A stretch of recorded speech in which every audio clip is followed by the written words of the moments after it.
นายกรัฐมนตรีกล่าวคำปราศัยต่อกองประชุมพรรคอภิปรายทั่วไปสมัชชาใหญ่สหประชาชาติสมัยที่80วันที่27กันยายน2025ท่านสอนไซศรีพันดรนายกรัฐมนตรีแห่งสาธารณรัฐประชาธิปไตยประชาชนลาวได้นำพาคณะผู้แทนเข้าร่วมกองประชุมสมัชชาใหญ่องค์การสหประชาชาติสมัยที่80และได้กล่าวคำปราศัยอย่างเป็นทางการในภาคอภิปรายทั่วไปภายใต้คำควรร่วมกันเพื่ออนาคตที่ดี80ปีและในต่อหน้าเพื่อสันติภาพการพัฒนาและสิทธิมนุษย์ที่ห้องการใหญ่องค์การสหประชาชาตินครนิวยอร์กสหรัฐอเมริกาในบทปราศัยท่านนายกรัฐมนตรีได้ตีราคาสูงต่อวาระครบรอบ80ปีของการสร้างตั้งองค์การสหประชาชาติซึ่งถือเป็นขีดหมายอันสำคัญด้านประวัติศาสตร์และยังเป็นโอกาสอันดีให้แก่บรรดาประเทศสมาชิกสหประชาชาติได้ระลึกถึงความมุ่งมั่นปรารถนาอันแห่งกล้าของวงคณะญาติสากลในการซอกแสวงหาเส้นทางใหม่ในการปกปักรักษาสันติภาพโลกโดยผ่านการรับรองเอากฎบัตรสหประชาชาติในปี 1945 ซึ่งได้กลายเป็นคัมภีร์ชี้นำทางให้แก่วงคณะญาติสากลในการพัวพันและร่วมมือหลายฝ่ายพร้อมนี้ท่านยังได้ย้ำคืนความสำคัญในการยึดมั่นต่อบรรดาหลักการพื้นฐานของกฎบัตรสหประชาชาติเพื่อส่งเสริมสันติภาพเสถียรภาพการพัฒนาที่มีความมั่นคงและยืนยงสำคัญท่านได้เน้นหนักถึงความจำเป็นในการแก้ไขสิ่งท้าทายของโลกโดยสันติเป็นต้นแมนข้อขัดแย้งและการปะทะกันด้วยกำลังความบ่เท่าเทียมกันและการเปลี่ยนแปลงดินฟ้าอากาศผ่านการร่วมมืออย่างแน่นแฟ้นโดยมีสหประชาชาติเป็นแกนกลางท่านสอนไซศรีพันดรก็ได้แสดงการสนับสนุนต่อข้อริเริ่มเพื่อการปฏิรูปภายหลัง80ปีของการสร้างตั้งองค์การสหประชาชาติของท่านเลขาธิการใหญ่เพื่อหัดแน่นบทบาทขององค์การสหประชาชาติให้มีประสิทธิภาพสูงขึ้นและสามารถรับมือกับสิ่งท้าทายรวมทั้งตอบสนองความเรียกร้องต้องการด้านการพัฒนาในยุคสมัยใหม่พร้อมนี้ท่านนายกรัฐมนตรีได้เรียกร้องให้ประชาคมโลกเพิ่มทวีการช่วยเหลือแก่ประเทศอยู่ในสถานภาพพิเศษรวมทั้งประเทศด้อยพัฒนา LDCs ประเทศกำลังพัฒนาที่บ่มีชายแดนติดกับทะเล LLDCs และประเทศเกาะดอนน้อยที่กำลังพัฒนา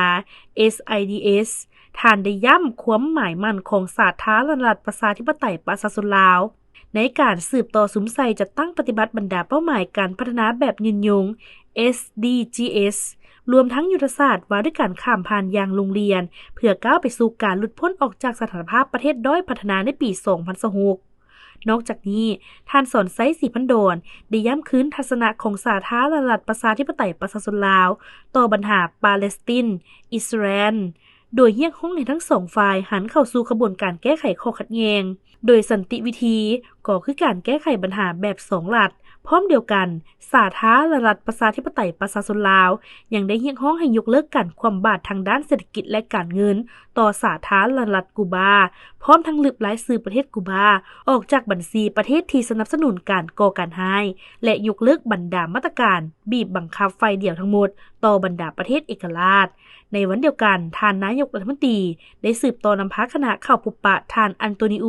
กูเตเรสเลขาธิการใหญ่องค์การสหประชาชาติในโอกาสดังกล่าวทั้งสองฝ่ายได้ตีราคาสูงต่อการร่วมมือที่ยาวนานเป็นรูปธรรมระหว่างสาธารณรัฐประชาธิปไตยประชาชนลาวและสหประชาชาติในคงเขตบุริมสิทธิ์เป็นต้นแมนการจัดตั้งผันขยายวาระ